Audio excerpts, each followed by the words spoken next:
বৃন্দাবনের একটি লীলা মনে পড়ল, বড় অদ্ভুত, শিক্ষণীয়। সামান্য সময় শ্রবণের জন্য বিশেষ অনুরোধ করছি।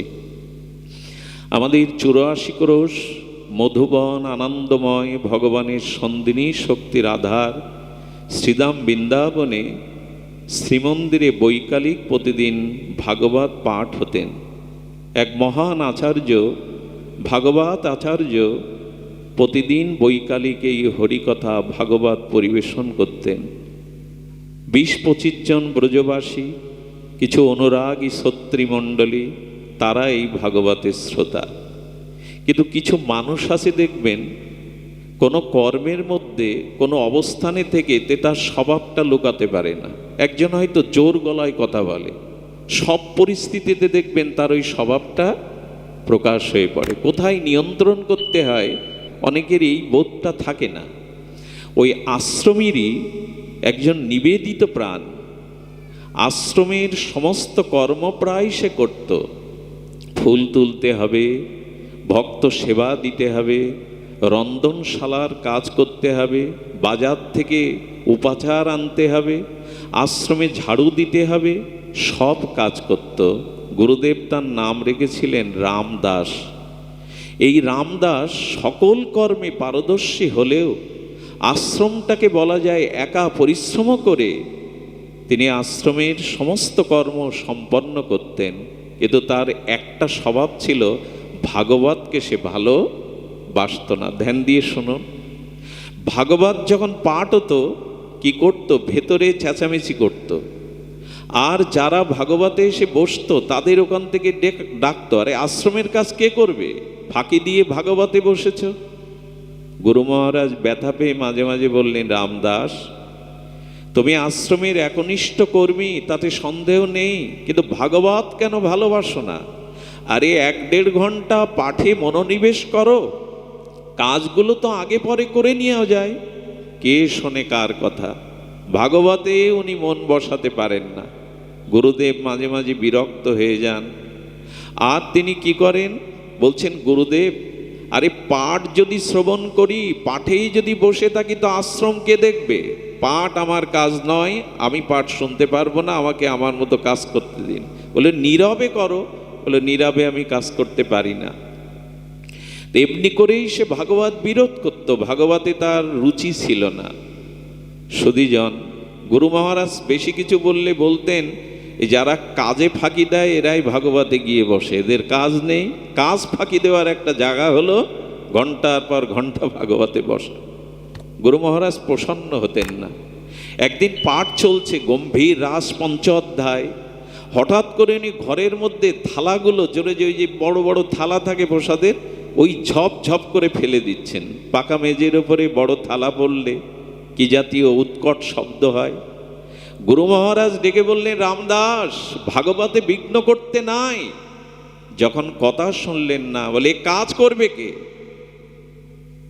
এই আশ্রমের কাজ কে করবে? আপনি। যখন বলে বসেছেন, গুরুদেব ব্যথা পেয়ে ভাগবত স্তিমিত করে ব্যাসাসন থেকে নিচে যাওয়ার সময় বললেন, ভাগবতে তো রুচি হলো না, যা আগামী জন্মে বানর হয়ে জন্মা। ভাগবতে তো রুচি হলো না, এটা অপরাধ। কি বলবো, মথুরার একটি সত্য ঘটনা। এই আসনে বসে কোনো গল্প, কোনো কাহিনী বলার জায়গা নয়।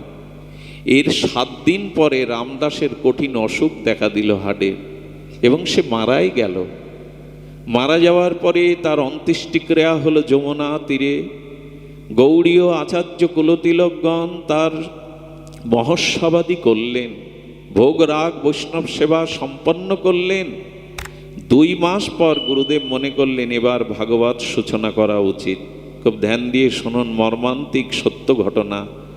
যখন উনি ভাগবত খুলে ভাগবতের প্রথম শ্লোক মঙ্গলাচরণ করে শুভ সূচনা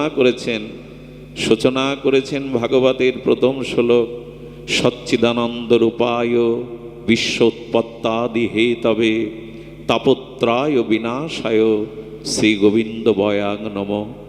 যখনই উনি মঙ্গলাচরণ করে এই শ্লোক শুভ সূচনা করেছেন, সঙ্গে সঙ্গে কি বলবো আপনাদের, ছোট একটি বানরের বাচ্চা এসে প্রথমে ওই ব্যয়াশাসনে উনি প্রণাম করলেন। ব্যয়াশাসনে উনি প্রণাম করলেন। ব্যয়াশাসনে প্রণাম করে গুরু মহারাজ ভাগবত ব্যাসপীঠে আসীন ওনার চরণে মাথা রেখে প্রণাম করলেন। কি বলবো আপনাদের, সামনে বানরটা মানুষের মতো শ্রদ্ধালু শ্রোতার মতো হাত জোড় করে বসে শুনছেন। গুরুদেব ওর দিকে কয়েকবার তাকালেন। তাকিয়ে উনি ভাগবত যখন বলছেন তখন দেখছেন ভাগবতের শ্লোকের সাথে সাথে পাঠের সাথে সাথে ওই বানরটার চোখ দিয়ে বিন্দু বিন্দু জল গড়িয়ে পড়ছে। গুরুদেব তখন অনুভূতির দ্বারা, ইনি মহামানব, অনুভূতির দ্বারা বুঝতে পেরে বলছেন, এই দেখো ভাগবতে ওর রুচি হয়নি, মুখ দিয়ে বেরিয়ে পড়েছিল রামদাস হরিকথাতে বিঘ্ন করিস, ভাগবতে তোর রুচি হলো না, বানর হয়ে জন্মা। আজ বানর হয়ে বসে ভাগবত শ্রবণ করছে সামনে। আমি আমাদের সত্য সাক্ষাৎ ঘটনা বলছেন এই মথুরা বৃন্দাবনে। পাঠে যখন বলছেন পাঠ শ্রবণ করছো রামদাস, হু করে উত্তর দিচ্ছেন। রামদাস তুমি হরিকথা শ্রবণ করতে এসেছো? হু করে উত্তর দেয়, যা জিজ্ঞাসা করে ওর ভাষায় উত্তর দিয়ে যায়। কি বলবো, 6 মাস ধরে ভাগবত বিশ্রাম সমাপ্ত হবে। ভাগবত পরিপূরণ যেদিন হবে, ভাগবত যেদিন পুষ্পাঞ্জলি দিবেন, সেই পুষ্পাঞ্জলি দেওয়ার সময় ভাগবতের অন্তিম শ্লোক গুরু মহারাজ কীর্তন করলেন। নাম সংকীর্তনং যস্য সর্ব পাপ প্রণশনম প্রণম দুঃখ সমানস্তাং হরিং পরম। যেই ভাগবত বিশ্রাম দিলেন, বানরটি ভাগবত আসরেই মাথা নত করে পড়ে ওখানেই দেহ ত্যাগ করল।